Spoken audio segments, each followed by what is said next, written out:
அருட்பெருஞ்சோதி அருட்பெருஞ்சோதி தனிப்பெரும் கருணை அருட்பெருஞ்சோதி. எல்லா உயிர்களும் இன்புற்று வாழ்க, வள்ளல் மலரடி வாழ்க வாழ்க, கொல்லா விரதம் குவளை எல்லாம் ஓங்குக, நல்லோர் நினைத்த நலம் பெறுக, நன்றி நினைத்த எல்லோரும் வாழ்க இசைந்து.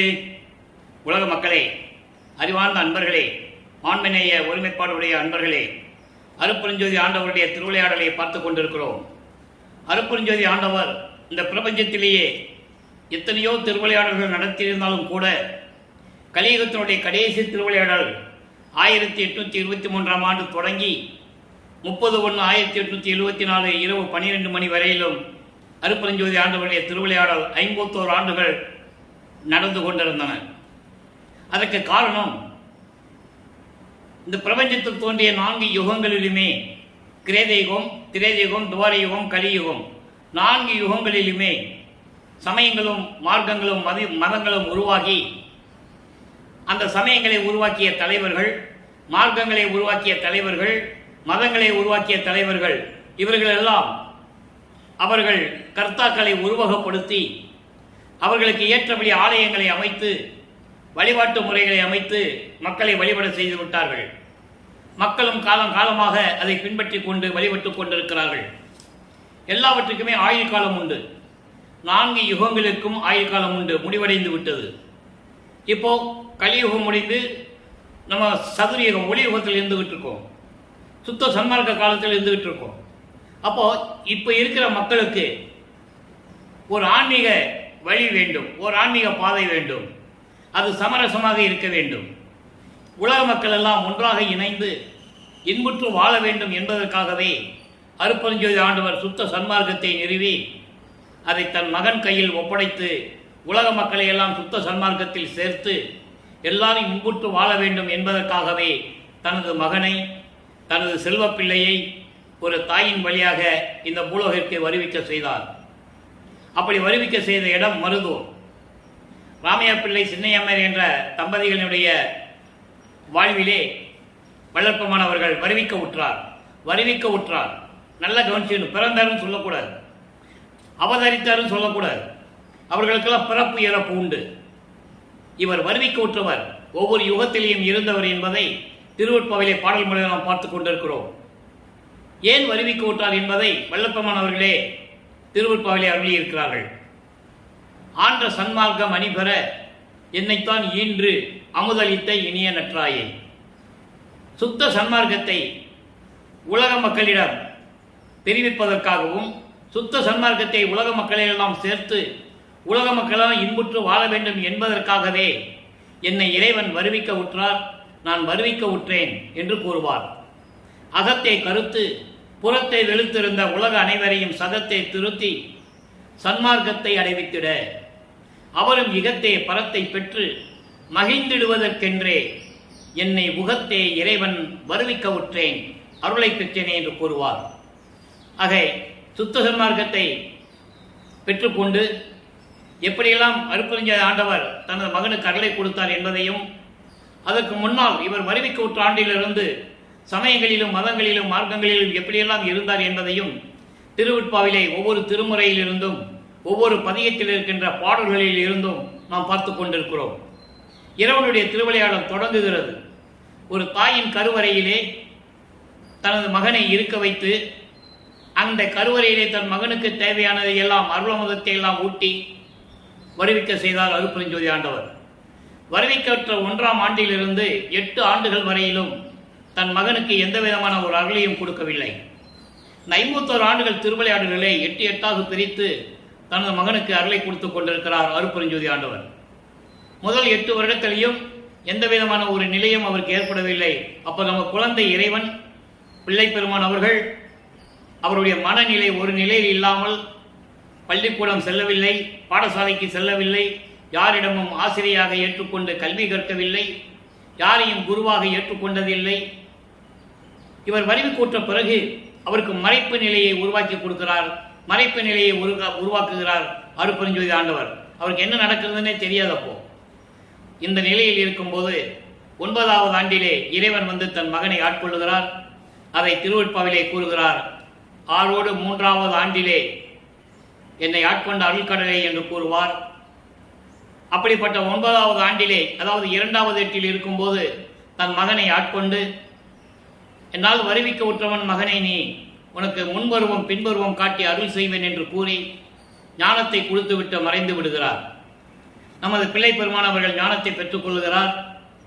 அதன் பிறகு எப்படி இறைவனிடம் முறையீடு செய்கிறார் என்பதை ஒவ்வொரு பாடலின் மூலமாக நாம் பார்த்து கொண்டிருக்கிறோம். அந்த வகையில் நாம் பார்க்க வேண்டிய பாடல் திருவருள் முறையீடு 170வது பாடல். மொத்தம் 232 பாடல்களை கொண்டது. 2ஆம் திருமுறை 1207 பாடல்களை கொண்டது. 3ஆம் திருமுறை 232 பாடல்களை கொண்டது. 4ஆம் திருமுறை 238 பாடல்களை கொண்டது. 6ஆம் திருமுறை 2552 பாடல்களை கொண்டது. ஒவ்வொரு பாடல்களில் இருந்தும், அதாவது 1ஆம் திருமுறையிலே ஒரு பதிகத்திலே ஒரு பாடலை பார்த்தோம் என்றால், அந்த பாடல் இருக்கும்போது வல்லப்பனுடைய நிலை எப்படி இருந்தது, அதே போன்று 2ஆம் திருமுறைக்கு வரும்போது அவருடைய நிலை எப்படி இருந்தது, இப்படி 8 ஆண்டுகளுக்கு எப்படியெல்லாம் இறைவன் அருளை கொடுத்து கொண்டிருக்கிறார் என்பதை பார்த்து கொண்டிருக்கிறோம். நல்ல கவனிங்க. நிலை காட்டி ஆண்ட நின் தாளுக்கு அன்பிலாத அன்பின் நீண்டவன் போல் புலை காட்டிய மனத்தியன் கொண்ட வேடம் புனை இடைமேல் கலை காட்டி இடைமேல் கலை காட்டி கட்டு மயிர்களை காட்டி முன் கந்தை சுட்டி முளை காட்டி ஆண்மகன் பெண் வேடம் காட்டு முறைமை என்றே. இது பாடல். உங்களுக்கு புரியாது. ஆனால் பாடலுடைய விளக்கம், இறைவன் தந்த விளக்கம் மிகவும் எளிமையான விளக்கம். அதாவது வல்லப்ப அவர்கள் வலிமை கூட்ட காலகட்டங்களில், சமயங்களும் மதங்களும் மார்க்கங்களும் சூழ்ந்திருந்த காலகட்டங்களில் இவரும் சிவபெருமானை வழிபட்டு கொண்டு, நல்ல கவனிச்சுக்கங்க, இப்போ அவருக்கு சுத்த சன்மார்க்கம் இருக்கிறது தெரியாது, அருப்பெருஞ்சோதி ஆண்டவர் யாருன்னு அவருக்கு தெரியாது. அந்த மறைப்பு நிலை அவருக்கு இருக்கிறது. இறைவன் கொடுத்து விட்டு சென்று விட்டார். காரணம், தன் மகனை பக்குவப்படுத்த வேண்டும். சமயங்களிலும் மதங்களிலும் மார்பில் இருக்க செய்து, அதன் பிறகு இதையெல்லாம் நான் பார்த்து விட்டேன், அதில் ஒரு புரோஜனம் இல்லை, அது தேவையில்லை, சுத்த சன்மார்க்கத்துக்கு அது தேவையில்லை. இந்த 4 யுகங்களிலுமே நடந்து விட்டது. இப்போ அதெல்லாம் கிடையாது. அப்போ இதெல்லாம் தேவையில்லை என்று அவர் வாயாலே சொல்ல வைக்கணும் உலக மக்களுக்கு. அதற்காகத்தான் இவர் சமயங்களிலும் மதங்களிலும் மார்க்கங்களிலும் இருந்து கொண்டிருக்கிறார். தந்தை அருப்பஞ்சாண்டவர் அவரை இருக்க வைத்துக் கொண்டிருக்கிறார். இவரை அறியாமலேயே சரியை கிரியை யோகம் என்ற 12 நிலைகளையும் கடந்து கொண்டிருக்கிறார். அதை நம்ம போக போக ஒரு பாடலை பார்க்க போறோம். இந்த பாடலுடைய விளக்கம் பாருங்க. அதாவது, அடைக்கலம் தந்து என்னை ஆட்கொண்ட உனது திருவடிக்கு, எனக்கு அடைக்கலம் தந்து என்னை ஆட்கொண்ட உனது திருவடிக்கு அன்பு இல்லாது நான் அன்பு உள்ளவன் போல் காட்டிக் கொண்டிருக்கிறேன். அன்பு கொண்டவன் போல் இந்த இழிவான மனம் கொண்டவன் வேஷம் போட்டு எப்படி போடணுமா வேஷம்? அதாவது கந்த துணியை அணிந்து, தலையிலே சடைமுடி வளர்த்து, தாடி வளர்த்து, மார்பு காட்டி இருக்கலாம். ஆனால் அதை நான் செய்யவில்லை. இது என்ன சொல்றாங்க நீங்க புரிஞ்சுக்கணும். சிவனடியார்கள் காவி உடை அணிந்து, தாடி வளர்த்து, உத்திராஜமலை போட்டுக்கிட்டு, தலையில சடமுடி வளர்த்துக்கிட்டு, இப்படியெல்லாம் வேஷம் போட்டுக்கிட்டு இருக்கிறாங்க. நானும் அந்த மாதிரி இருந்திருக்கலாம், ஒரு பெண் வேடம் போட்டு கூட இருந்திருக்கலாம். அது முறை இல்லையே. நான் உனது மகன் அல்லவா? நீ என்னை ஆட்கொண்டு விட்டாய், உன்னால் வருவிக்க விட்டவன் என்ற நிலை எனக்கு அறிவித்து விட்டாய். வெளியே எங்கேயும் நான் சொல்லவும் முடியாது, சொல்லவும் கூடாது, காலத்தின் கட்டாயம். ஆக நீ என்ன நினைச்சிட்டு இருக்க என்னை பத்தி? உன் மேல அன்பு உள்ளம் கொண்டவன். நீ எனக்கு அடைக்கலம் கொடுத்திருக்க, நீ ஆண்டு கொண்டிருக்கிறாய். அதனால் மற்றவர்களைப் போல என்னால் இருக்க முடியாது. உத்திராட்ச மாலை போட்டுக்கிட்டு, தாடி வளர்த்துக்கிட்டு, காவி உடை அணிஞ்சுக்கிட்டு, சடமுடி வளர்த்துக்கிட்டு என்னால் இருக்க முடியாது, வேஷம் போட்டு இருக்க முடியாது. ஆனால் அப்படிப்பட்ட மனம் எனக்கு இல்லை. அப்படி பெண் வேடம் போடுவதும் முறையில்லவே. ஆக நான் வேஷம் போட விரும்பவில்லை. இந்த பாடலுடைய உட்கருத்து என்னவென்றால், நான் உனக்கு முன்னால் நின்று கொண்டு வேஷம் போட விரும்பவில்லை. நீங்க பாத்தீங்கன்னா சமயங்களிலும் மதங்களிலும் மார்க்கங்களில் இருக்கிற அடியார்கள் அப்படிதான் இருப்பாங்க.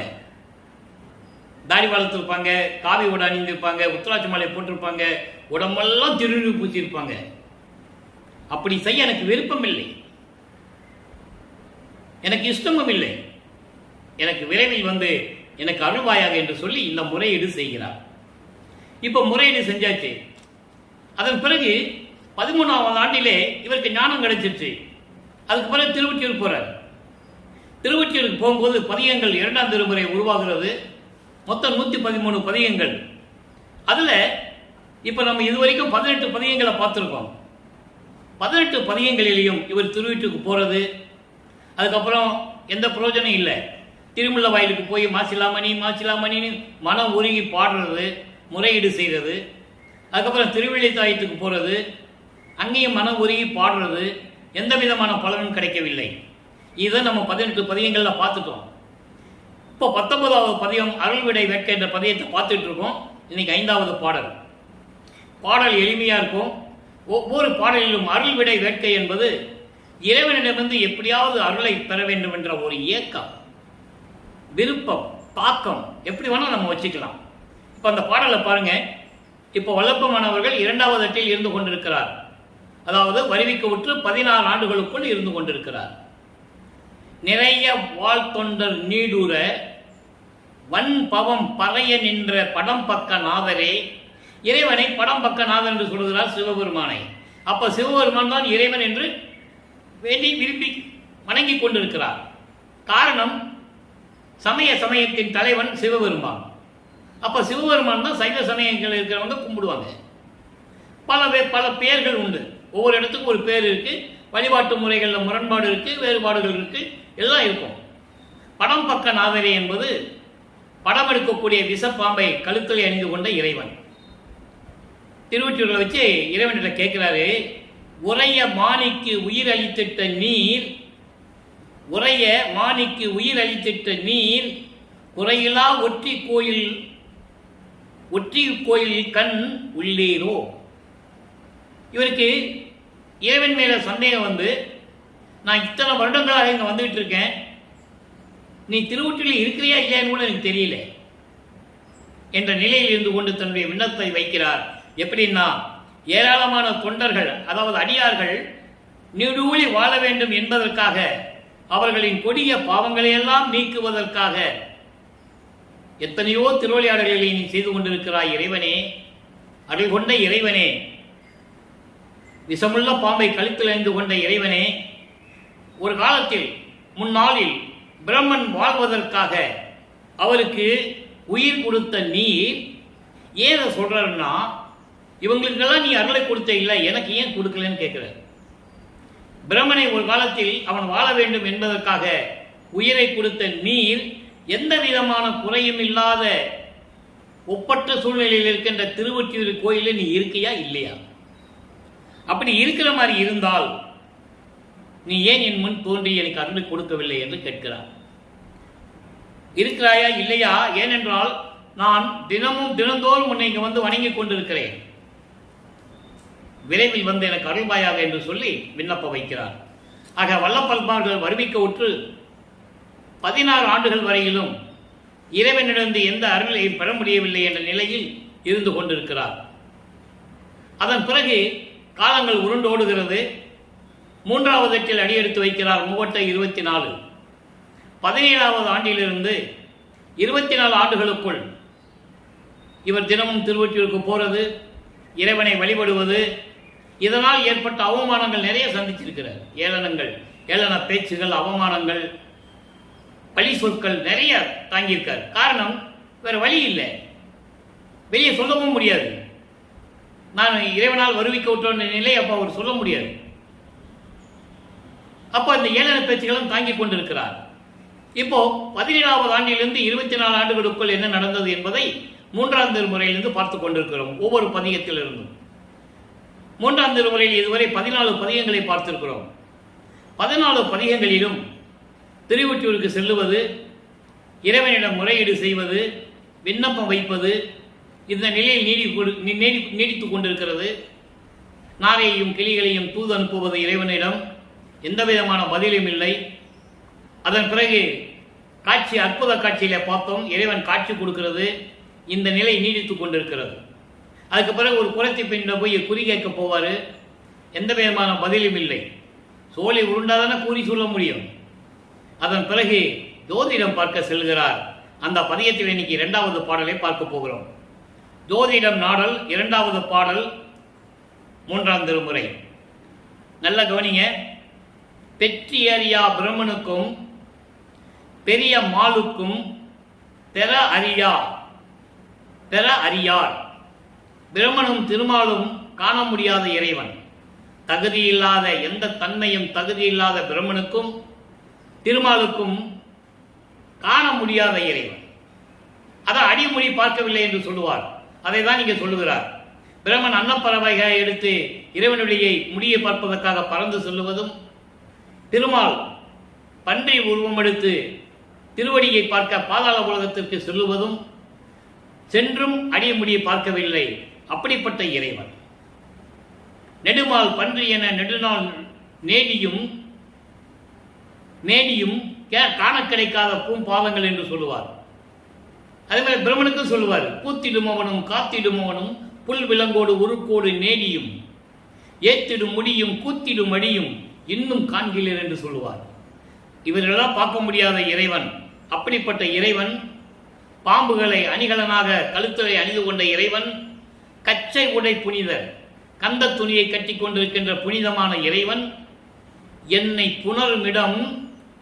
புணரிடும் தெற்றிமணி கால் விளங்கும் தில்லை சிற்றம்பலமோ அன்றி இந்த ஒற்றி நகரமோ ஜோதிடம் பார்த்து உரைப்பி புரிநூல் உத்தமரே. இது பாடல். இந்த பாடலுடைய விளக்கங்களை நான் ஏற்கனவே கொடுத்திருக்கேன். நம்ம பதிவுகளை நீங்க பார்க்கலாம். இறைவனுடைய திருவிளையாடலை சொல்லும்போது 1ஆம் திருமுறை வரிசையாக சொல்லும்போது மறுபடியும் சொல்ல வேண்டிய ஒரு காலத்தின் கட்டாயம். ஏற்கனவே ஜோதிட நாடல்னு ஒரு பதியத்தில் ஒரு பதிவில் நம்ம விளக்கமே 6 திருமுறைக்கும் கொடுத்துருக்கோம். இது வரைக்கும் கிட்டத்தட்ட 900 வீடியோ போட்டிருக்கோம். இறைவனுடைய அருளால் தயவால் திருமுறைகளுக்கெல்லாம் விளக்க நான் சொல்லிட்டு இருக்கேன். நம்ம பதிவில் போனால் நீங்கள் பார்க்கலாம். நம்ம சேனலில் போனால் நீங்கள் பார்க்கலாம். இப்போ புரிநூல் உத்தமர் என்ன, பூநூல் அழிந்த உத்தமரே, ஜோதிடம் பார்க்கிறீர்கள் வல்லவரே, ஜோதிடம் பார்த்து உண்மையை உள்ளபடி கூறுவாயாக என்று சொல்லி இந்த பாடலை அருளியிருக்கிறார்கள். பாடலின் விளக்கம் பாருங்க. பிரம்மனுக்கும் திருமாலுக்கும் காண முடியாத இறைவன், பாம்புகளை கணத்தில் அணிந்து கொண்ட இறைவன், கந்த துணியை கட்டிய இறைவன், அப்படிப்பட்ட இறைவன் என்னை கலந்து கொள்ளுவதற்கான இடம் தில்லை நகரமா இல்லை திருவூற்றி நகரமா என்று பார்த்து சொல்ல வேண்டும் என்று சொல்லி ஜோதிடம் கேட்கிறார். ஜோதிடம் ஓடுமா? ஓடாது. அவர் வழிவிடணுமே, அருப்பஞ்சாண்டவர் வழிவிடணுமே. இன்னும் ஆண்டுகள் இருக்கிறது. ஆக ஒரு ஜோதிடர் போய் ஜோதியம் கேட்கிறார். இதனால் அவர் உலக மக்களுக்கு திருவட்பாமெல்லாம் தெரிவிப்பது, உலக மக்களே, நான் இறைவனால் வருவிக்க உற்று 24 ஆண்டுகள் வரையிலும் எந்த விதமான அருளையும் நான் பெற முடியாமல் இந்த நிலையில் இருந்து கொண்டிருக்கிறேன். பல துன்பங்களை அனுபவித்துக் கொண்டும் இறைவன் மகன் என்ற நிலையை வெளியே சொல்ல முடியாமல் அந்த சூழ்நிலையில் நான் இருந்து கொண்டிருக்கிறேன். இறைவனிடம் அருளை பெற முயற்சி செய்து கொண்டிருக்கிறேன்.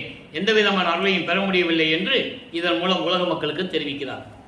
இப்ப காலங்கள் மாறுகிறது, ஆண்டுகள் உருண்டோடுகிறது. வல்லப்பெருமானவர்கள் 4வது எட்டில் அடியெடுத்து வைக்கிறார். 4×8 = 32. 25வது ஆண்டிலிருந்து 32 ஆண்டுகளுக்குள் என்ன நடந்தது என்பதை 4ஆம் திருமுறையிலிருந்து நாம் பார்த்து கொண்டிருக்கிறோம். 4ஆம் திருமுறை மொத்தம் 12 பதியங்களை கொண்டது. இதுவரை எல்லா பதியங்களையும் நம்ம பார்த்துட்டோம். இன்னைக்கு 2வது பதியத்தில் அருள் பிரகாச மாலையில இறைவன் வந்து எப்படியெல்லாம் மின்னுலகத்திலிருந்து அருப்பஞ்சாண்டவர் வந்து கதவை திறந்து தன் மகனை அழைத்து எப்படியெல்லாம் அருளை கொடுக்கிறார் என்பதை பார்த்து கொண்டிருக்கிறோம். இதற்கு முன்னால் ஒரு சிறிய விளக்கம். 27வது ஆண்டில் நனக்கோடி அம்மையாருக்கு திருமாங்கல்யம் கூட்டி அந்த அம்மாவுக்கு மோட்ச வீட்டை காட்டியது. அப்போ அந்த திருமணத்தின் போது பிரம்மன், திருமால், ருத்திரன் போன்ற வானவர்கள் எல்லாம் அங்கு வாழ்த்த காத்து கொண்டிருக்கிறார்கள். இவர் அந்த நிலையில் இருக்கும்போது தனது தந்தையும் தாயும் வரவில்லை என்று மனம் எப்படியெல்லாம் ஏங்குகிறது என்பதை ஒரு பாடலிலே நாம் பார்த்திருக்கிறோம். அதனுடைய விளக்கம் இன்னும் 95வது பாடலிலே நிறைய விளக்கங்கள் இருக்கிறது. இன்று நாம் பார்க்க வேண்டிய பாடல் அருட்பிரகாச மாலையிலே 90வது பாடல். அதாவது இறைவனுடைய திருவடிகள். இவர் என்ன பண்றாருன்னா, பயங்கர கோபம் வந்துச்சு அவருக்கு, மனம் தாங்க முடியவில்லை. இனிமேல் திருவொற்றியூர், திருமுல்லைவாயில், திருவள்ளித்தாயத்துக்கு போகக்கூடாதுன்னு சொல்லி இருக்கிற வீட்டிலேயே, சென்னையிலேயே அவர் இருக்கிற வீட்டிலேயே கதவை சாத்தி தாழ்பா போட்டுடுறார். அப்போ இறைவன் வந்துதான் அந்த தாழ்பா திறக்கணும். அதாவது தந்தைக்கு தெரிகிறது மகனுக்கு அருளை கொடுக்க வேண்டும் என்று, மகனுடைய கோபத்தை எப்படியாவது தணிக்க வேண்டும், அவன் கோபம் நியாயமானது என்று கருதி அவர் விண்ணுலகத்திலிருந்து திருவழியாக எப்படியே நடந்து வந்து அந்த திருவடிகள் வலிக்க, காலிலே மண்ணிலே அந்த திருவடிகள் பதிந்து கால் வலிக்க எப்படி நடந்து வந்து தன் மகனுக்கு அருளை கொடுக்கிறார் என்பதை பார்த்து கொண்டிருக்கிறோம். நல்ல கவனிங்க. வானதுவாய் பசு மலம் போய் தனித்து நிற்கும் தருணம், பயங்கும் பரமானந்த சுகம் வளைத்துக் கொள்ளும் தருணம், தானதுவாய் அதுவானாய் சகசம் உறும் தருணம், தடையற்ற அனுபவமாம் தன்மை அடி வருந்த. இந்த 4 வரியும் இறைவனுடைய திருவிடைகளை பற்றி சொல்றார். எப்படின்னா, வான் போன்று உயர்ந்த நிலையில் உள்ள ஆன்மா, பசு என்பது மலம் சூழ்ந்த ஆன்மா, பாசம் என்பது ஒரு ஜடப்பொருள், அது என்பது இறைவன். இந்த பசு தந்திரமாக பதியோட போய் சேர்ந்துடும். அதான் பசுபதினு அவருக்கு பேரு. பதி, பசு, பாசம், இந்த 3க்கு நான் விளக்கம் ஏற்கனவே நம்ம யூடியூப்ல கொடுத்துருக்கேன். அது 2 வருடங்கள் ஆகிவிட்டது. நீங்க உள்ள போயிட்டீங்கன்னா பார்க்கலாம். அப்போ இந்த பசு வந்து மலம் சூழ்ந்த ஆன்மா. அந்த ஆன்மா மலத்தை நீக்கணும். அப்போ இது தந்திரமா போய் பசு கூட சேர்ந்துக்கணும். நீங்க அகவல்ல கூட நிறைய பாடல்கள் உண்டு. அதுவாய் நல்லா சொல்லுவார். அப்போ இந்த மலத்தை நீக்கிய பசு, அந்த ஆன்மா தனித்து நிற்கின்ற தருணத்தில், இப்போ மலத்தை நீக்கியாச்சுன்னா மலம் நீங்கிய ஆன்மா, குற்றமற்ற ஆன்மா, அந்த வயங்கும் பரமானந்த சுகம் வளைத்துக் கொள்ளும் தருணம், அந்த பேரின்பமாக இருந்தக்கூடிய நேரம் தானதுவாய், அதாவது கடவுளாகவும், அது தானாய் உயிராகவும், உயிரும் கடவுளும் ஒன்றாக சேர்ந்து கலந்து கொள்ளும் நேரம், அந்த நேரத்தில் எந்த விதமான தடையும் இல்லாது அனுபவமாக விளங்குகின்ற திருவடிகள். திருவடிகளை பற்றி சொல்லும்போது இந்த விளக்கம் கொடுக்கிறார். அப்படிப்பட்ட திருவடிகள் மானதுவாய் நடந்து எளியேன் இருக்கும் இடமடைந்து மணிக்கதவம் திறப்பித்து அன்றலை திறப்பித்து மகிழ்ந்து என்னை அங்கு அழைத்து ஆனது ஒரு பொருள் அளித்தாய் நின் அருள் என்ன என்பேன், அம்பலத்தே நடம்புரியும் எம் பெரும் ஜோதியனே. நல்ல கவனிங்க. போக போக அந்த சிவபெருமானு நமச்சிவாய சிவாய நம்மெல்லாம் வராது. சோதியனே, ஒளி விளக்கே, மணி விளக்கே அப்படிதான் சொல்லுவார். இப்போ அவருக்கு சுத்த சன்மார்க்கு இருக்குது தெரியும், அருப்பஞ்சோதி ஆண்டவர் தெரியும், இன்னும் அதை வெளிப்படையாக சொல்ல மாட்டார். காரணம், சமயங்களிலும் மதங்களிலும் மார்க்கில் பற்றுகளை முழுவதுமாக நீக்க வேண்டும். தனக்கோடி அம்மையாரை மனைவியாக ஏற்றுக்கொண்ட பிறகு அந்த இல்லற வாழ்க்கையை துறக்க வேண்டும். பற்றுகள், பாசங்கள், பந்தங்களை அறுக்க வேண்டும். இப்பதான் அந்த நிலைக்கு போயிட்டு இருக்கிறார். இப்ப இந்த பாடல் பாருங்க. மானதுவாய் என்பது தயவுடனும் கருணையுடனும் அந்த இரவிலே நடந்து வந்து நான் இருக்கும் இடத்தை அடைந்து தெருக்கதவனுடைய தாழ்பாலை திறக்க செய்து அங்கு என்னை வாமகனை என்று அழைத்து அருளோடு விளங்கக்கூடிய ஒரு அருள் கொடையை என் கையில் கொடுத்தார். இறைவா, உன் அருளை என்னவென்று சொல்லுவேன், அம்பலத்தை நடம்புரியும் எம் பெரும் சோதியனே. திருச்சிற்றம்பலத்திலே திருநடனம் செய்து கொண்டு, திருவிளையாடல் செய்து கொண்டு, அருள் நடனம் புரிந்து கொண்டிருக்கின்ற எம் பெருமானே, சோதியனே என்று இந்த பாடலை அருளியிருக்கிறார்கள். ஆக 24 ஆண்டுகள் வரைக்கும் எந்த விதமான அருளை பெற முடியாத நமது பிள்ளை பெருமான் அவர்கள், அதன் பிறகு இறைவன் வந்து அருளை கொடுத்து விண்ணுலகத்துக்கு சென்று விட்டார். இப்போ இவர் சுத்த சன்மார்க்கத்தை வாங்க போகணும். 33வது ஆண்டு தொடங்குகிறது. 4/8 முடிந்து 5வது 8 தொடங்குகிறது. 5/8 40. 33வது ஆண்டிலிருந்து 40 ஆண்டுகளுக்குள் வள்ளற்பெருமானுக்கு 33வது ஆண்டிலிருந்து 40 ஆண்டுகளுக்குள் என்ன நடந்தது என்பதை இப்போ நம்ம பார்க்க போகிறோம். ஏற்கனவே நிறைய விளக்கங்கள் நம்ம பார்த்துட்டோம், தொடர்ந்து பார்த்துக்கிட்டு இருக்கோம். சுத்த சன்மார்க்கத்தை வாங்குறதுக்கு தத்துவங்களை கடந்து, அந்தங்களை கடந்து, சரிய கிரிய யோகம் என்ற 12 நிலைகளையும் கடந்து அங்கே சென்று சுத்த சன்மார்க்கத்தை தந்தையிடம் வாங்குவதற்காக சென்று கொண்டிருக்கிறார். அங்கே சத்தியஞான சபை இருக்கிறது. அந்த சத்தியஞான சபை தான் அப்படியே இங்கே அதே மாடலில் இங்கே வந்து உலக மக்களுக்காக அருளியது நமது வல்லற்பமானவர்கள். அதெல்லாம் நம்ம பின்னால் பார்க்க போகிறோம். இன்னும் நாட்கள் இருக்குது. அப்போ இந்த நிலையில் இருக்கும்போது அங்கு சுத்த சன்மார்க்கத்தை வாங்க செல்லுகிறார். சுத்த சன்மார்க்கத்தை வாங்குகிறார். சாகா கல்வியை கற்றுக்கொள்கிறார். மீண்டும் பூலோகத்துக்கு திரும்பி வருகிறார். கருங்குழி என்ற கிராமத்திலே உறைவிடமாக இருந்து வைத்துக் கொண்டிருக்கிறார். அப்போ அங்கதான் 9 ஆண்டுகள் இருக்கிறார். அங்கே இருந்து கொண்டுதான் மறுபடியும் இங்கே வந்து தர்மசாலையை 1867 நிறுவியது. 1869 நீதிமன்றத்திலே திருவொற்பா மறுவறுப்பா என்று ஆறுமுக நாவலர் என்ற புலவனால் ஏற்பட்ட அந்த வழக்கை வென்று உலக மக்களுக்கு திருவொற்பா என்று அருளியது. அதன் பிறகு சித்தி வளாகம் சென்றது. அங்கே இருந்து கொண்டு சத்தியஞான சபையை நிறுவியது.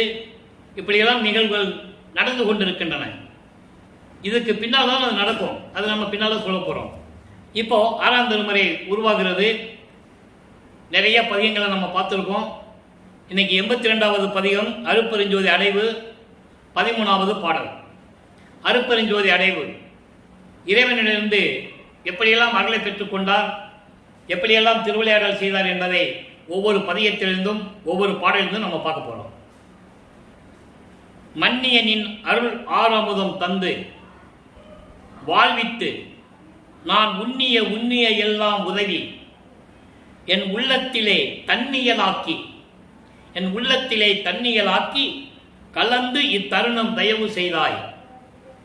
துண்ணியனின் அருள் வாழ்க அருட்பெருஞ்சோதியனே. இப்பதான் அருட்பெருஞ்சோதி சொல்லுவார். 33 ஆண்டுகளுக்கு பிறகுதான் வருவிக்க உற்று 33 ஆண்டுகளுக்கு பிறகுதான் அருட்பெருஞ்சோதி இறைவன் என்று சொல்லுவார். அந்த நேரத்தில் இருக்கும்போது இதனுடைய விளக்கம் பாருங்க. நிலை பேருடைய நின் ஆருளம்புதம் தந்து, நிலை பேருடைய நின் ஆருளம்பு தந்து என்பது உன்னுடைய அருள் அமுதத்தை எல்லாத்தையும் கொடுத்து என்னை வாழ்வித்து நான் நினைத்த போதெல்லாம் எனக்கு அருளி, என் உள்ளத்திலே உணதாக்கி. அப்போ உள்ளத்திலே கலந்து கொண்டார்னு சொல்கிறார். அப்ப இறைவனுடைய திருவிளையாடல் அங்கு நடக்குது. கலந்து கொண்ட இத்தருணம் தயவு செய்தாய், எல்லாரையும் எனக்கு கொடுத்து விட்டாய். துண்ணியனின் அருள் வாழ்க, துண்ணியனின் அருள் வாழ்க. அதாவது உன்னோடு விளங்கக்கூடிய உன்னிடம் இருந்த அருள் எனக்கு கொடுத்து விட்டாய், உன் அருள் வாழ்க அருட்பெருஞ்சோதியன் என்று சொல்லி இந்த பாடலிலும் கருளி இருக்கிறார்கள். அடுத்தபடியாக திருவருட்பேறு என்ற ஒரு பதிகம், 85வது பதிகத்திலே திருவருட்பேறு 7வது பாடல். புண்ணியம் தான் யாது புரிந்தேனோ நான் அறியேன். அன்பர்களே, ஏற்கனவே நான் கூறியது போல இறைவனுடைய திருவிளையாடலை சொல்லும்போது மற்ற புராணங்களிலும் சமயங்களிலும் சொன்ன திருவிளையாடல் போல சொல்ல முடியாது. அது கதை மாதிரி சொல்லுவாங்க. இங்க அப்படி அல்ல. திருவருட்பாவில் இருக்கின்ற உண்மைகளை சொல்லி இறைவனுடைய திருவிளையாடலை சொல்லணும். புண்ணியம்தான் யாது புரிந்தேனோ நான் அறியேன். நான் சென்ற யுகங்களில், ஏன்னா இவர் ஒவ்வொரு யுகத்திலையும் இருந்தவர், என்ன தவம் செய்தேன்னு எனக்கு தெரியல, பண்ணிய துன்போடே படுத்திருந்தேன். நான் சமயங்களிலும் மதங்களிலும் மார்களில் இருந்த போது என்னை சூழ்ந்து கொண்டிருந்த துன்பங்களை எல்லாம் சுமந்து கொண்டு நான் ஒரு இடத்தில் இருந்து கொண்டிருந்தேன். என்னை அடைந்து என்னை தூக்கி எடுத்து எனது துன்பமெல்லாம் தீர்த்தருளி ஆக்கியிடு என்றே அருள் தந்தாய். இறைவனுடைய திருவிளையாடல் எப்படி நடக்குது பாருங்க. இவர் அந்த நிலையில் சமயங்களிலும் மதங்களிலும் மார்க்கங்களில் இருக்கும்போது அவைகளெல்லாம் நீக்கி, அந்த நிலையை விட்டு நீக்கி எனக்கு சுத்த சன்மார்க்கத்தை கொடுத்து, அதான் தூக்கி எடுத்து என்று சொல்லுகிறார். சுத்த சன்மார்க்கத்தை கொடுத்து எனக்கு அருளெல்லாம் கொடுத்து என் துன்பத்தை எல்லாம் நீக்கி அருளி ஆக்கியிடு, செயல்படுவாயாக. அது எல்லாருமே கொடுத்தாச்சு. 5 தொழிலையும் கொடுத்தாச்சு. அந்த பதியெல்லாம் நம்ம பார்த்துட்டோம், திருவிளையாடலாம் பார்த்துட்டோம். ஆக்கியிடு, இந்த பிரபஞ்சத்தை இயக்குவாயாக என்று எனக்கு அருள் கொடுத்தாய் என்று சொல்கிறார். ஆக இப்போ இந்த பிரபஞ்சத்தை இயக்கிக் கொண்டிருப்பது யார்? வல்லற்பமானவர்கள் என்பதை இங்கே பதிவு செய்ய நான் கடமைப்பட்டிருக்கிறேன். நீங்களும் புரிஞ்சுக்கணும். அடுத்து கைமாறியின்மை என்று ஒரு பதிகம். இறைவன் இந்த அருளையெல்லாம் பெற்றுக்கொண்டாய்விட்டது. தந்தை மகனுக்கு உதவி செஞ்சாச்சு. இப்போ தந்தையிடம் சொல்லுகிறார், நான் என்ன கைமாறு உனக்கு செய்ய போகிறேன் அப்படின்ற பதிகத்திலே 7வது பாடல். மதியை கெடுத்து மரணம் என்னும் வழக்கை பெருக்கி இடர்படும் ஓர் விதியை குறித்த சமய நெறி மேவாது சொல்லிட்டாரா. இதனால்தான் ஒவ்வொரு பாடல் சொல்லி விளக்கம் சொல்ல வேண்டியிருக்கு. சமய நெறி மேவாது என்னை தடுத்த அருளாம் பதியை கருதி சன்மார்க்க பயன் பெற்றிட என் உள்ளத்தில் உள்கலந்து ஓர் கதியை கொடுத்தாய், நிந்தனக்கு கைமாறு ஏது கொடுப்பேனே.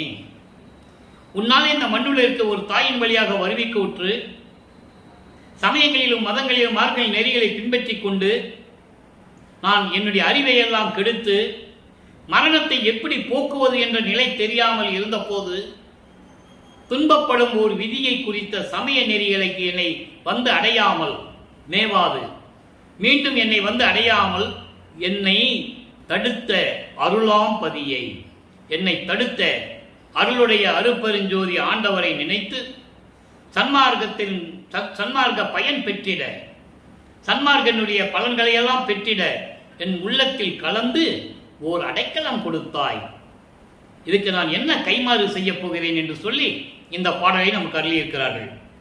இப்போ இதெல்லாம் நிலைகள் மாறும்போது இறைவனிடந்து பெற்ற அருளை எல்லாம் சொல்ல வேண்டும். உற்றது உரைத்தல், பதிகம் 90, உற்றது உரைத்தல் 7வது பாடல். தேனே கண்ணல் செலும் பாகே என்ன மிகவும் தித்தித்து என் ஊனே புகுந்து என் உள்ளத்தில் அமர்ந்து உயிரில் கலந்த ஒரு பொருளை, வானே நிறைந்த பெருங்கருணை வாழ்வை மணிமன்று உடையானே நானே பாடி கலிக்கின்றேன் நாட்டார் வாழ்த்த நான் இழத்தே. அருமையான பாடல். அன்பர்களே, வல்லற்பெருமான் அவர்கள் இந்த பூலோகத்திற்கு வருவிக்க விட்டு 202 ஆண்டுகள் முடிவடைந்து விட்டது. அவர் அருப்பெருஞ்சோதி ஆண்டவராகி 152 ஆண்டுகள் முடிவடைந்து விட்டது. வல்லற்பெருமானுடைய அருள் நிலையையும் அவர் இறைவனுடைய மகன் என்ற ஒரு நிலையையும் திருவருட்பாவில் இருக்கின்ற உண்மைகளை மக்களிடம் யாரும் எடுத்து கூறவில்லை. பொதுப்படையாக பேசினார்கள், ஒரு மனிதனாகவே சித்தரித்தார்கள். சொல்லிதான் ஆக வேண்டும், அப்படிதான் நடந்து கொண்டு இருக்கிறது. இதுவரையிலும் சுத்த சன்மார்க்க மேடையிலே பேசுகிறேன் என்று சொல்லி வல்லற்பெருமானை பற்றி பேசியவர்கள் எல்லாம் அவருடைய இறைநிலையை யாரும் பேசியதில்லை. பொதுப்படையான கருத்துக்கள், பொதுப்படையான உலக வாழ்க்கையிலே நடந்தது, செவி வழியில் கேட்ட செய்திகள், இதை வைத்துதான் வல்லற்பெருமானை பற்றி பேசினார்களே தவிர திருவருட்பாவில் இருக்கின்ற உண்மைகளையும், அங்கே திருவிளையாடல் எப்படி நடந்தது, இறைவனிலிருந்து எப்படியெல்லாம் அருளை பெற்றுக் கொண்டார், அதை எப்படியெல்லாம் உலக மக்களுக்கு தெரிவிக்கிறார், அதை உலக மக்களுக்கு சொல்லியாக வேண்டும். இது திருவருட்பாவின் சிறப்பு. எல்லா புராணங்களும் காவியங்களிலுமே நடந்த முடிந்த காலங்களில் முடிந்து யாரோ சொல்லி யாரோ எழுதியிருப்பார்கள். ஆனால் திருவருட்பா அப்படி அல்ல, இறைவனை எழுதியது, இறைவனை அருளியது, உலக மக்களுக்கு தெரியப்படுத்த வேண்டும் என்பதற்காக. இப்ப அதை பாருங்க, உற்றது உரைத்தல் சொல்றாரு இறைவனை பற்றி. தென் போன்று இனிக்கின்ற இறைவனே, கரும்பு பாகு போன்று இருக்கின்ற இறைவனே என்று மிகவும் தித்தித்து என் ஊனே புகுந்து, என் உடலிலே புகுந்து, என் உள்ளத்தில் அமர்ந்து உயிரில் கலந்த ஒரு இறைவனை, அருட்பெருஞ்சோதியை, வானே நிறைந்த பெருங்கருணை வாழ்வை, வானளவு கொண்ட பெருங்கருணை கடலை, அப்படிப்பட்ட இறைவனை, மணிமன்று உடையானை, சத்தியஞான சபையை உடையவனை நானே பாடி கலிக்கின்றேன் நாட்டார் வாழ்த்த நான் இழத்தே. நாட்டார் வாழ்த்த, விண்ணுலகத்தில் இருக்கின்ற தேவர்கள் எல்லாம் வாழ்த்த இந்த பூமியில் நானே இருந்து கொண்டிருக்கிறேன், பேரின்பமாக இருந்து கொண்டிருக்கிறேன் சொல்லுகிறார். அதை நான் நிலம் என்று சொல்லுகிறார். 5 திணைகளை கொண்டது இந்த உலகம். குறிஞ்சி, முல்லை, மருதம், நெய்தல், பாலை. இதிலே நெய்தல் என்பது கடலும் கடல் சார்ந்த இடமும், கடலுக்குள்ளே மனிதர்கள் வாழ்வதில்லை. அதைதான் நான் நிலம் என்று சொல்கிறார். அந்த இதை விட்டுட்டு நான் நிலம், குறிஞ்சி, முல்லை, மருதம், பாலை, இதான் நான் நிலம் என்று சொல்லுகிறார். இது உலகத்தை தான் சொல்லுகிறார், பூலோகத்தை. குறிஞ்சி என்பது மலையும் மலையும் சார்ந்த இடங்களும், மருதம் காடு காடு சார்ந்த இடம், முல்லை மருதம் வயல்களும் வயல் சார்ந்த இடங்களும், பாலை பாலை சார்ந்த இடம், நெய்தல் என்பது கடலும் கடல் சார்ந்த இடம். இதை அதை விட்டுட்டு நான் நிலம் என்று சொல்லுகிறார். வேற ஒன்றும் இல்லை, இப்படியெல்லாம் நான் இந்த பூலோகத்தில் இருந்து கொண்டிருக்கிறேன் என்று கூறுகிறார். அடுத்து இன்பத்திறன் என்ற ஒரு பாடல் 92வது பதியத்திலே எனக்கு 2வது பாடல். பாடலை நல்லா கவனிங்க, ரொம்ப அற்புதமான பாடல். இந்த பாடலில் தான் இறைவனுடைய திருவிளையாடல் இருக்கும். இந்த பாடல்களில் தான் அவர் இறைவனிலிருந்து எப்படி அருளை பெற்றுக் கொண்டார்னு இருக்கும்.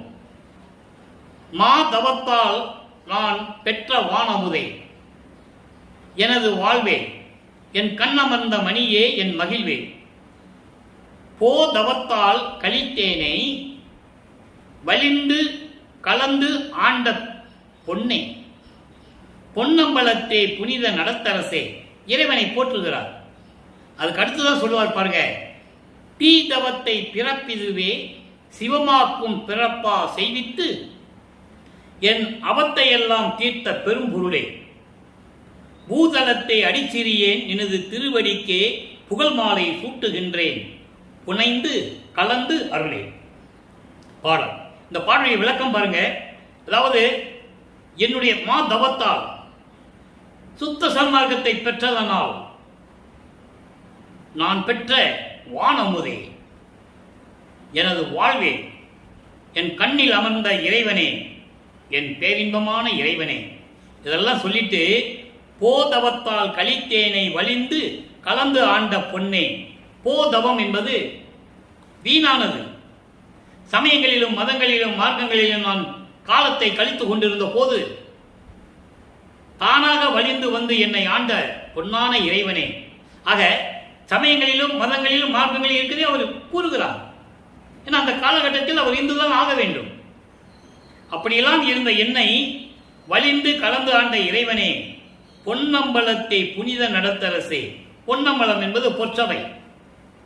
பொற்சபையிலே சுத்த சன்மார்க்க நெறியிலே இருந்து கொண்டிருக்கின்ற சுத்த சன்மார்க்க தலைவனே. எல்லாம் சொல்லிட்டு அதுக்கப்புறம் சொல்றார் பாருங்க, தீ தவத்தை பிறப்பிதுவே. தீ தவம் பிறவி துன்பம்.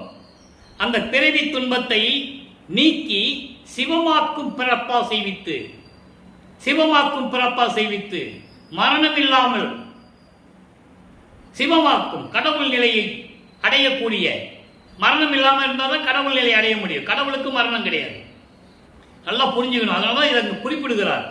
சிவமாக்கும் பிறப்பே செய்வித்து கடவுள் நிலையை கொடுக்கக்கூடிய மரணமில்லா வாழ்வை எனக்கு கொடுத்து என் அவத்தையெல்லாம் தீர்த்த பெரும்பொருளே.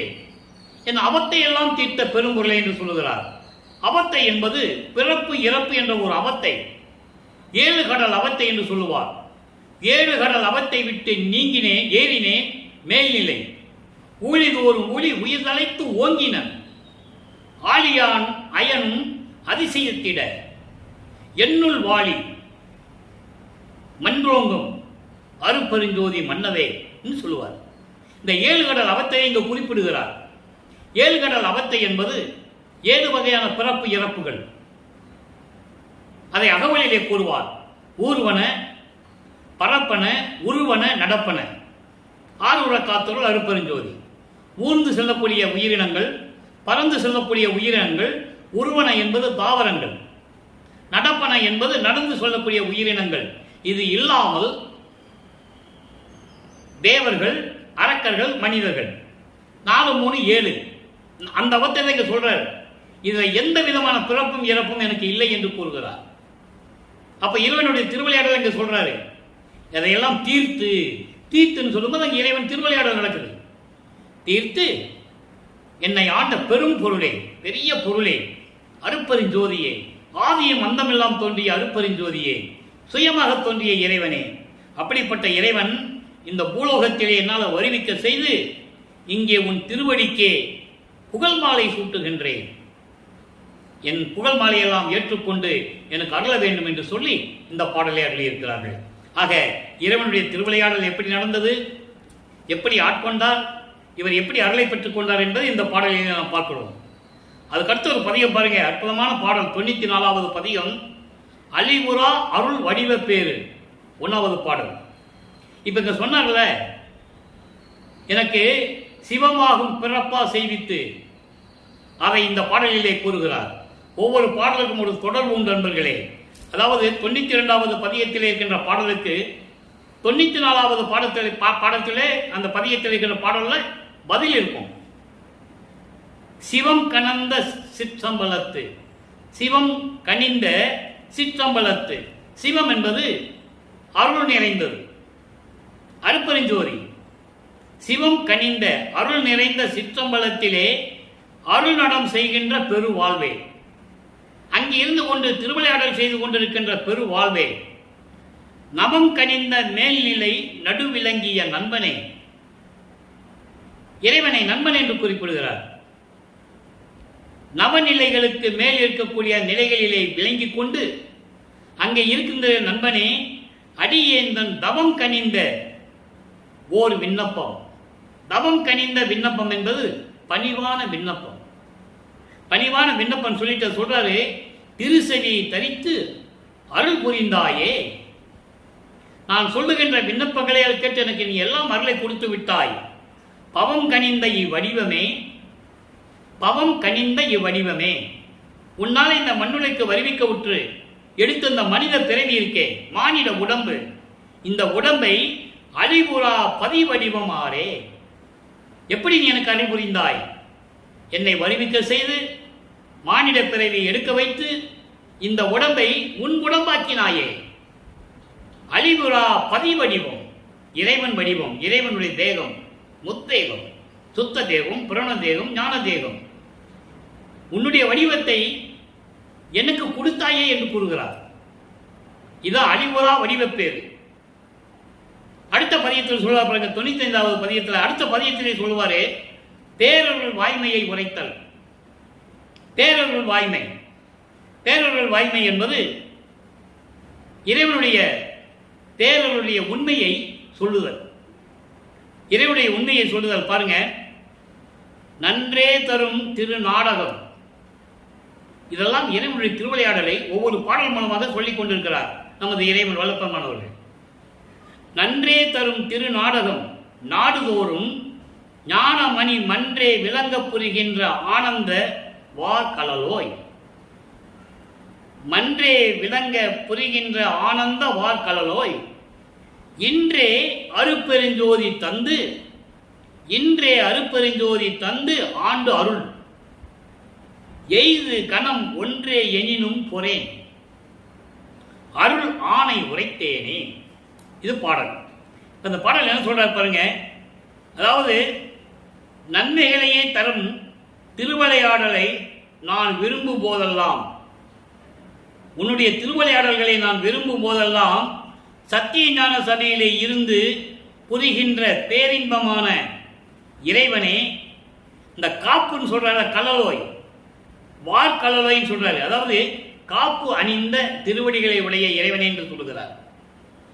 திருவிளையாடல் செய்து கொண்டு நான் விரும்பும் போதெல்லாம் எனக்கு அருளை கொடுத்து காப்பணிந்த திருவடிகளை கொண்டு அருள்நடனம் செய்து கொண்டு பேரின்பமாக இருந்து கொண்டிருக்கின்ற இறைவனே, இன்றே அருட்பெருஞ்சோதி தந்து ஆண்டு அருள். இப்பொழுதே எனக்கு அருட்பெருஞ்சோதியை கொடுத்து என்னை ஆண்டு அருள வேண்டும். அதில் எய்து கணம் ஒன்றே எனினும், நீ வருவதற்கு ஒரு நிமிடம் காலம் தாமதமானாலும் நான் கொடுக்க முடியாது, கொடுக்க மாட்டேன். ஏன்னா இத்தனை ஆண்டுகளாக அவர் செஞ்ச திருவிளையாடல்களை எண்ணி பார்க்கிறார். இன்னும் காலத்தை வீணாக்கக்கூடாது. அதனால் தந்தையிடம் கூறுகிறார், இப்போவே எனக்கு அருட்ஜோதியை கொடுத்துரு, அருட்பெருஞ்சோதியை. ஏன்னா எல்லா அருளையும் வாங்கியாச்சு, நீ அருட்பெருஞ்சோதி வாங்கணும், அருள் செய்கோளாட்சியை வாங்கணும். அதுக்கப்புறம் இறைவன் வந்து மகனோட 2 கலக்கணும். இது 3 எங்க நடக்கணும்? சித்தி வளாகம், மேட்டுக்குப்பம் சித்தி வளாகத்தில் நடக்கணும். அதனுடைய விளக்கங்கள் நம்ம பின்னால பார்க்க போறோம். அந்த பாடலே முன்னாலே சொல்றாரு, நீ சீக்கிரம் வந்து எனக்கு அருட்பெருஞ்சோதியை கொடுத்து ஆண்டு அருள வேண்டும். அப்ப இதுக்கு முன்னால் எல்லாரையும் அவர் வாங்கிட்டாரு. ஏம சித்தி, சாகா கல்வி, தத்துவங்களை நிக்கிரம் செய்தல், அதன் பிறகு கடவுள் நிலை அறிந்து அம்மையமாதல். அதற்கு முன்னால சரிய கிரிய யோகம் 12 நிலைகளை கடந்தார்.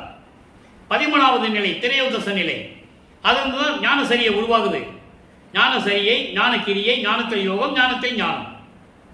அதான் கடவுள் நிலை அறிந்து அம்மையாகக்கூடிய சிவஞான நிலை 16வது நிலை. அதை ஒரு பாடலிலே சொல்லுவார், சின்னம்பிடி பாடலிலே சொல்லுவார். நான் அடிக்கடி இந்த பாடலின் விளக்கத்தை கூறுவதுண்டு. பன்மார்க்கம் கடந்தேன் என்று சின்னம்பிடி, 12 மேல் நின்று சின்னம்பிடி.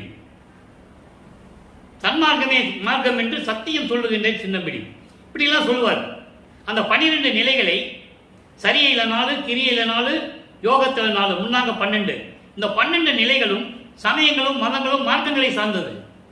நான் ஏற்கனவே விளக்கம் கொடுத்திருக்கிறேன். சரியை என்பது உருவங்களை பார்த்து வழிபடுவது, கிரியை என்பது அந்த உருவங்களுக்கு வேள்வி வளர்த்து மந்திரம் சொல்லி சிவாய நம, நமச்சிவாய, ஓம் சிவா, சிவசிவா இப்படியெல்லாம் சொல்லி வேள்வி வளர்த்துறது.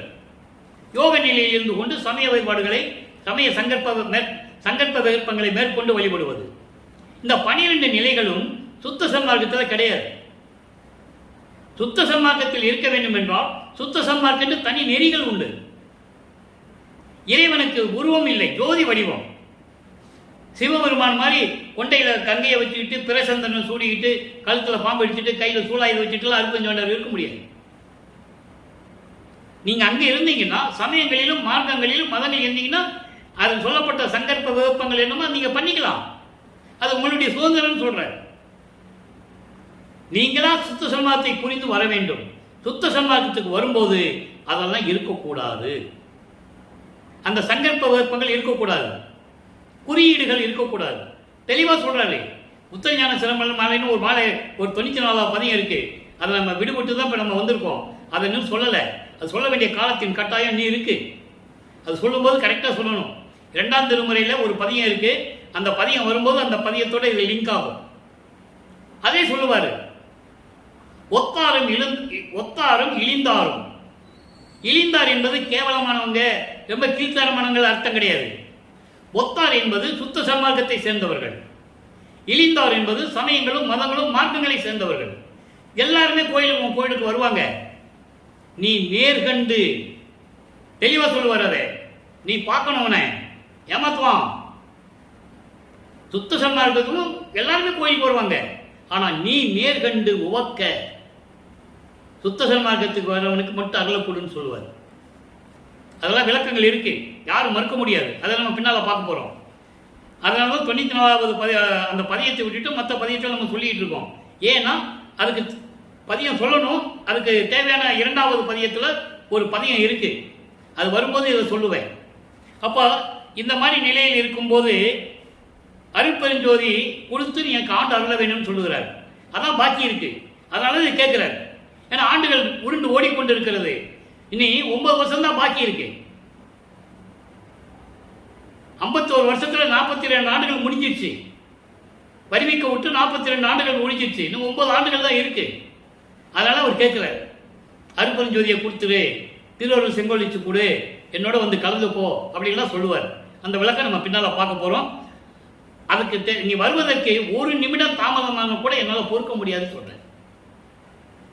ஆக அப்படிப்பட்ட இறைவனே, உன் மீது சத்தியமாக சொல்கிறேன், அருள் ஆணை, நான் சொல்லிவிட்டேன், விரைவில் வந்து அருட்பெருஞ்சோதியை கொடுன்னு சொல்றேன்.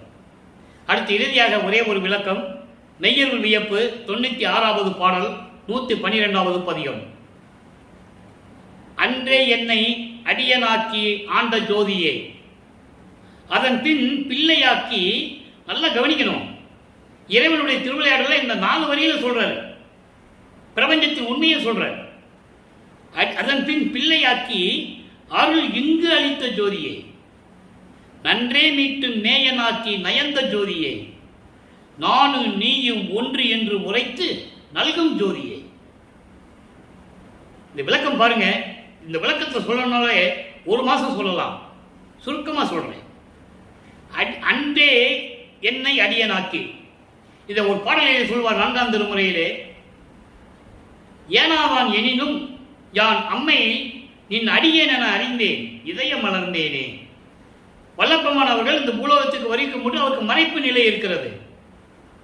மறைப்பு நிலை நீங்கிய பிறகு சொல்லுகிறார், நான் வீணா போனவன் என்று நீ நினைத்துக் கொண்டிருக்கிறாய். அதன் பிறகு எனக்கு மறைப்பை நீக்கி என்னை அருளினாய். அப்பவே நான் தெரிந்து கொண்டேன், விண்ணுலகத்திலே நான் உனக்கு அடியனாக இருந்தவன் என்று. அதை இங்க சொல்றாரு, அன்றே என்னை அடியனாக்கி, விண்ணுலகத்திலே என்னை நீ அடியனாக்கி ஆண்ட ஜோதியே, அதன் பின் பிள்ளையாக்கி. முதல்ல அடியனாக்குகிறார், அப்பதான் பிள்ளையாக்குகிறார். அதை ஏற்கனவே இன்னொரு பாடல சொன்னது நம்ம விளக்கத்தை பார்த்துட்டோம். அடியனாக்கி பிள்ளையாக்கி நேயனாக்கியே, அடிகளாக்கி கொண்டாய் என்னை அவலம் நீக்கியே, படியுளோரும் வானுளோரும் இதை நோக்கியே, பதியும் ஓலவாரான் என்பான் பரிவு தேக்கியே. அந்த விளக்கத்தை நம்ம பார்த்துட்டோம். இப்போ முதல்ல அடியனாக்குகிறார். பிரபஞ்சம் தோன்றிய காலத்திலிருந்தே அடியனாக இருந்து கொண்டிருக்கிறார் வல்லற்பெருமான் இவர்கிட்ட, அருட்பெருஞ்சோதி ஆண்டவர்கிட்ட. அதன் பின் பிள்ளையாக்கி, செல்வ பிள்ளையாக்கி, என்னை இந்த பூலோகத்துக்கு வருகை செய்து ஒரு தாயின் வழியாக வருவிக்க செய்து என்னை பிள்ளையாக்கி இந்த பூலோகத்தில் என்னை ஆண்ட ஜோதியே. அதான் சொல்றாரே, அதன் பின் பிள்ளையாக்கி அருள் இங்கு அளித்த ஜோதியே. யார் சொன்னது? மக்கள்கிட்ட ஒரு ஆள் கூட சொல்லலை. வேதனை. அதனால இந்த வள்ளலார் ஊழியன் சொல்றேன். சொல்லி இருந்தா இந்த உலக மக்கள் எல்லாம் வள்ளல் பெருமானை ஒரு சாமியாரோ துறவியாரோ நினைச்சிருக்க மாட்டாங்க. ஒரு கடவுளாக நினைத்து வழிபட்டு கொண்டிருந்திருப்பார்கள். அந்த எண்ணமே மக்கள்கிட்ட இன்னும் வரல. ஆனா வரும், நாட்கள் ஆகும். இப்போ சுத்த சன்மார்க்க காலத்தில் இருந்து கொண்டிருக்கிறோம். அப்போ நன்றை மீட்டு நேயனாக்கி, உயிரினங்களுக்கு நண்பனாக்கி, உயிரினங்களுக்கெல்லாம் நன்மை செய்யக்கூடிய அளவிற்கு என்னை உயிரினங்களிடம் நண்பனாக்கி, என்னை மகிழ்ந்த ஜோதியே, நயந்த ஜோதியே. அதோடு மட்டுமா, நானும் நீயும் ஒன்று என ஒன்று உரைத்து நல்கும் ஜோதியே. மகனே, நீயும் நானும் ஒன்றுதான்ப்பா என்று எனக்கு அருள் அளித்த ஜோதியே. நீயும் நானும் ஒன்று எனக்கு அளித்த ஜோதியே. அதைதான் பாடலிலே சொல்வார். பாடலிலே நான் ஆனான், தான் ஆனான், நானும் தானும் ஆனும், வானானான், மணிமன்றில் ஞான அமுதமணி மணிமன்றில் ஆடுகின்றான், கோணானான் என்னுள் புலாவுகின்ற கோமானே. தெளிவா சொல்வார். நான் ஆனான், தான் ஆனான், நானும் தானும் ஆனான், தேனானான், உள்ளம் முழுதும் தித்தித்து துளங்குகின்றான், வானானான், ஞானமணிமன்றில் ஆடுகின்றான், கோணானான் என்னுள் குலாவுகின்ற கோமானே. அதான் இங்க சொல்றாரே, நானும் நீயும் ஒன்றென உரைத்து எனக்கு அருளிய ஜோதியே என்று சொல்லுவார்.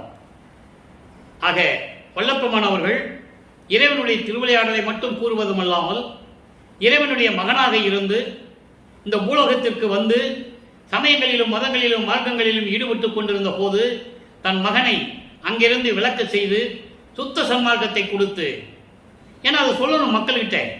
அதான் பேருபதேசத்தில் சொல்லுவார். சித்தி வளாகத்திலே சுத்த சன்மார்க்க கொடியை கட்டி பேருபதேசம் செய்யும்போது சொல்லுவார், நானும் சமயங்களிலும் மதங்களிலும் மார்க்கங்களிலும் இருந்தவன் தான், எல்லாருக்குமே தெரியும், அதனால் எனக்கு எந்த லாபமும் கிடைக்கவில்லை, அனுபவபூர்வமாக சொல்லுகிறேன். இதை ஏன் சொல்றாருன்னா உலக மக்களுக்கு தெரியப்படுத்தணும். ஏன்னா இன்னும் அதிலேயே சுற்றி கொண்டிருக்கிறார்கள். மூட நம்பிக்கைகளை சுமந்து கொண்டு அறியாமையில் இருந்து கொண்டு இறைவன் யார் என்று தெரியாமலே இருந்து கொண்டிருக்கிறார்கள். அவர்கள் கருத்துக்கேற்றபடி சமயத்தை சேர்ந்தவர்கள், சைவ சமயத்தை சேர்ந்தவர்கள் சிவபெருமான் என்றும், வைஷ்ணவ சமயத்தை சேர்ந்தவர்கள் திருமால் என்றும், கௌபார சமயத்தை சேர்ந்தவர்கள் முருகன் என்றும், காணாபத்தியத்தை சேர்ந்தவர்கள் விநாயகன் என்றும், சௌரம் சமயத்தை சேர்ந்தவர்கள் சூரியன் என்றும், சாகரம் சமயத்தை சேர்ந்தவர்கள் அம்மன் என்றும், இப்படி அவர்கள் கருத்துக்கேற்றபடி இறைவன்களை கடவுளர்கள் என்று சொல்லிக் கொண்டிருக்கிறார்கள். அது தவறு.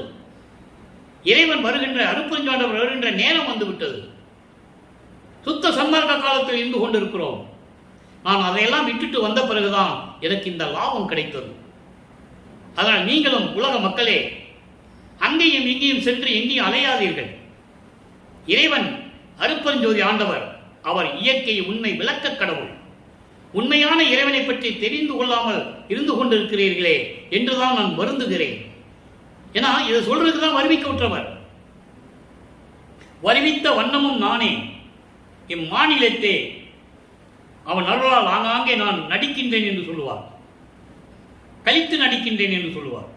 இந்த பிரபஞ்சத்தை இயக்கிக் கொண்டிருக்கிறார், அதை உலக மக்களுக்கு தெரிவித்துக் கொண்டிருக்கிறார். நீங்களும் புரிந்து கொள்ள வேண்டும். ஒரு காலத்தில் இருந்தார்கள், பதவி பெற்று இருந்தார்கள். பிரம்மன், திருமால், ருத்திரன், மகேஸ்வரன், சதாசிவம் 5 பேரும் 5 தொழிலை செய்து கொண்டு பதவிகளை வகித்துக் கொண்டு இருந்தது உண்மை. அதான் திருவருட்பாளர் சொல்றாரு. அப்ப அவங்க இல்லைன்னு சொல்லிட்டாரு. அப்ப நீங்க அதை விட்டுணும். விட்டுட்டு அருட்பெருஞ்சாண்டவர் தான் இறைவன் என்ற நிலையை நீங்க சுத்த சன்மார்க்கத்துக்கு வரணும். சுத்த சன்மார்க்கத்துக்கு வரணும்னா சமயங்களும் மதங்களையும் மார்மையும் சார்ந்து வரணும் அவசியம் இல்லை. நேராக தான் வர சொல்றேன். கொலையும் புலையும் தவிர்த்திருக்க வேண்டும். மாமிச உணவுகளை உண்ணக்கூடாது. உயிர்களை சித்திரவதை செய்து கொலை செய்யக்கூடாது. ஜீவகாரண்ய ஒழுக்கத்தோடு இருக்க வேண்டும். உயிர் இரக்கத்தோடு இருக்க வேண்டும். ஆண்மநேய ஒருமைப்பாடு இருக்க வேண்டும். இதோ சுத்த சன்மார்க்கத்தின் நெறிகள். அங்கு இருந்துதான் வரணும் அவசியம் இல்லை. ஆக அன்பர்களே, இன்று இறைவனுடைய திருவிளையாடலுடைய பதிவை பார்த்து விட்டோம். நீங்களும் சுத்த சன்மார்க்கத்தில் இணைந்து கொலையும் புலையும் தவிர்த்து உருவ வழிபாடுகளை எல்லாம் நீக்கி ஜோதி வழிபாட்டை மேற்கொண்டு அருட்பெருஞ்சோதி அருட்பெருஞ்சோதி தனிப்பெருங்கனை அருட்பெருஞ்சோதி என்ற மகாமந்திரத்தை சதா நேரமும் உச்சரித்து இறைவனை வேண்டி இறைவனுடைய அருளையும் செல்வங்களை எல்லாம் பெற்று இந்த வையகத்திலே நீங்கள் வாழ்வாங்கு வாழ வேண்டும் என்று இறைவனுடைய தயவாலையும் கருணையாலை வாழ்த்தி விடைபெறுகிறேன். இந்த வள்ளலார் ஊழியன். மீண்டும் நாளை சந்திப்போம். நன்றி, வணக்கம். அருட்பெருஞ்சோதி அருட்பெருஞ்சோதி தனிப்பெருங்கருணை அருட்பெருஞ்சோதி. நாளையும் இறைவனுடைய திருவிளையாடல் தொடரும். கண்டு மகிழ்ந்து இறைவனுடைய அருளை பெற்றுக் கொள்ளுங்கள்.